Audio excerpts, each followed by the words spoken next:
Naglabas ng arrest warrant ang korte sa Pampanga laban kina Attorney Harry Roque, Cassandra Ong at iba pa. Para ito sa kasong qualified human trafficking kaugnay ng sinalakay noong iligal na Pogo Hub sa Porac. Nakatutok si Darlene Kai. Huling nakita ng publiko si dating presidential spokesperson Harry Roque sa The Hague, Netherlands kung saan siya humihingi ng asylum matapos ang mga kinakaharap na problema kaugnay ng Pogo operation sa bansa.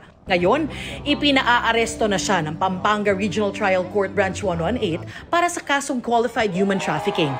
Sa warrant na pirmado ni Presiding Judge Rene Reyes na may petsang May 8, sinabing nakitaan siya ng probable cause sa kanyang kaugnayan sa iligal na Lucky South 99 Pogo Hub sa Porac, Pampanga na pugad umano ng scam, torture at iba pang krimen. Non-bailable ang kaso laban sa kanila.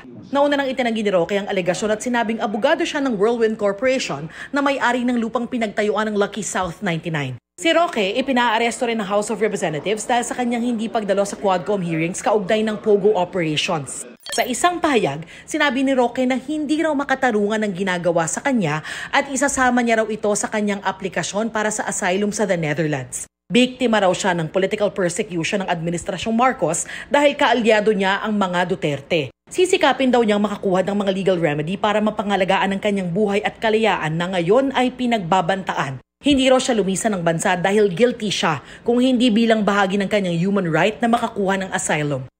Kasama rin sa ipinaaresto ng korte sa Pampanga si Cassandra Ong, ang umano'y authorized representative ng Lucky South 99. Gayon din sina former Technology and Livelihood Resource Center Deputy Director General Dennis Conanan at 47 iba pang isinasangkot sa kaso. Sinusubukan pa ng GMA Integrated News na hingi ng kanilang panig. Para sa GMA Integrated News, Darlene Kai, nakatutok 24 oras.